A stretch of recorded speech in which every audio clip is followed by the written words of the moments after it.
Hey there, quirky peeps! Today we're going to answer a question that might have popped into your minds while watching The Suicide Squad.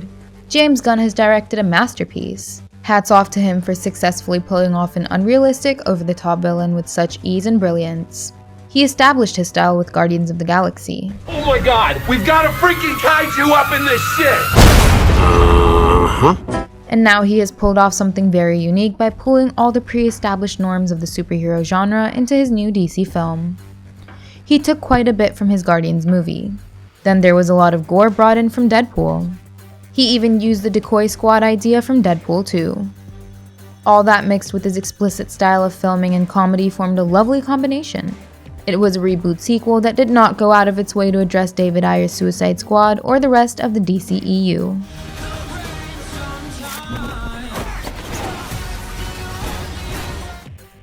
And that raised quite a few questions in our minds. The Suicide Squad started off with the implication that Amanda Waller had been running Task Force X for quite a while. I'm not joining your Suicide Squad. We'll see. You're flexing in my door! Everyone stand down. Miss Waller, I don't Stand down! She found success with her ways in the previous film, so it's probable that the government kept funding her operation since the Enchantress incident. That can be arranged. Any other requests? An espresso machine. But where was Batman in all this? He warned Waller that he and his friends would shut down the Suicide Squad, but he hasn't been spotted in the DCEU ever since Justice League. In fact, Superman has got more references than Batman. He had a headless cameo in Shazam. And the Suicide Squad also revealed that Bloodsport sent him into coma with a kryptonite bullet. He's in prison for putting Superman in the ICU with a kryptonite bullet. It's pretty jarring Batman and the rest of the Justice League hasn't had any major mentions. Several criminals were running rampant in Gotham during Birds of Prey, but Batsy was a no-show. That diamond is our only chance of stopping him. I think you should see this.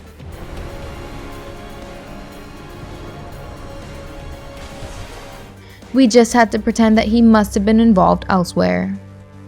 He will show up in The Flash, and we hope that the film will answer what he has been doing since Justice League. There's no us without him. But weren't you left asking about the entire Justice League and the Suicide Squad? I mean, Waller's Task Force X was facing a massive world-ending event. Starro the Conqueror was moving towards taking the whole city of Corto Maltese under his control, and the squad left to fight him were a bunch of nobodies. Harley Quinn was the only member familiar to everyone. Apart from her, King Shark was the team muscle whose nom-nom powers didn't really work against Starro.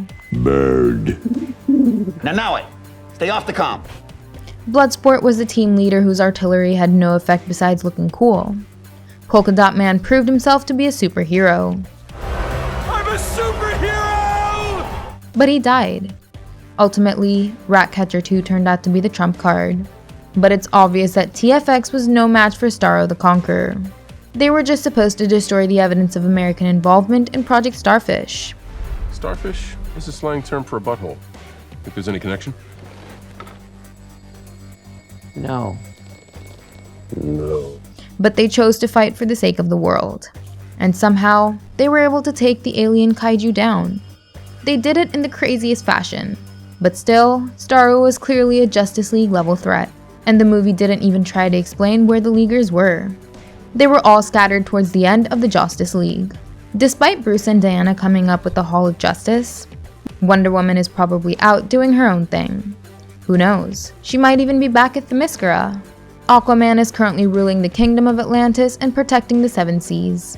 The Flash could be involved in Central City while Cyborg is still battling Walter Hamada. So we're ready to believe that they couldn't show up. But it seems quite fishy that someone as resourceful and well-informed as Batman had no idea about Project Starfish. And most importantly, why didn't Superman come in to help around? More than anyone else in the team, Supe should have responded. He can hear the things happening all around the world. Starro's rampage lasted for a while, and Superman should have heard the cries of an entire city. He should have heard a building-seized monster wreaking havoc in Corto Maltese. And with his speed, he could have showed up to fight the monster in an instant. So why didn't all this happen? Well, the easy answer for this question is that Gunn wanted to establish his Suicide Squad and he wanted to give Starro his own space. Any of the Leaguers showing up to help against Starro would have taken the spotlight away from the squad. So it wasn't an option for this film. But still, the plausible reason for the absence of the League lies with the US government. They protected the details of Project Starfish to even the highest level of clearance. Only Amanda Waller knew about it at Agris.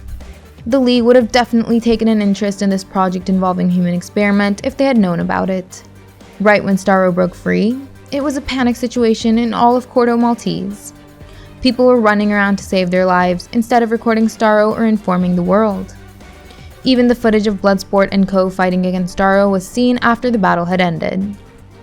So, it was like Corto Maltese had been totally cut off from the rest of the world when Starro broke free. That's why the League couldn't react to the situation sooner. Although the biggest reason for their absence could be Lex Luthor and his Injustice League. Whedon's Justice League ended with Luthor forming a league of his own. So it is possible that his League of Baddies could be troubling a few JL members when Starro attacked. We don't know if Warner Bros. Would ever go back to making another Justice League movie, but if they do, then they could follow this Justice League versus Injustice League angle for sure. Although, wouldn't it have been a cool idea to see a couple Justice League members fall under the control of Starro? It would have been true to the comics. James Gunn could have actually made the film about the Suicide Squad versus Justice League using this idea. I mean, just imagine if Superman had showed up and one of Starro's starfish had stuck to his face. Starro could have acquired the power of the Man of Steel with that. He could have done this to the other heroes as well if they would have showed up. Then, the squad would have had to fight against Superman and the other Leaguers. That would have been cool.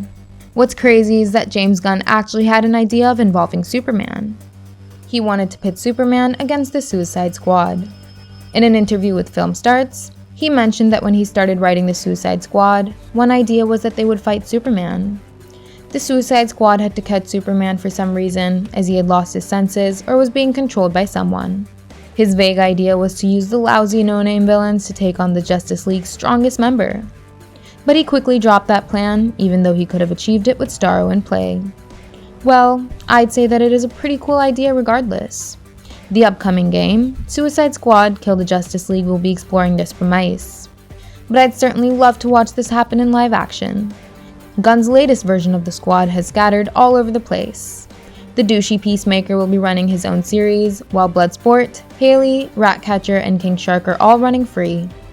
Maybe they could be brought together in the sequel. Gunn could bring in Will Smith's Deadshot to team up with Bloodsport. He could add some other no-names. Or he could even call in someone as big as Black Adam to the team. And together, they'd have to go up against the Justice League. What do you guys think about this idea? Let us know your thoughts in the comments.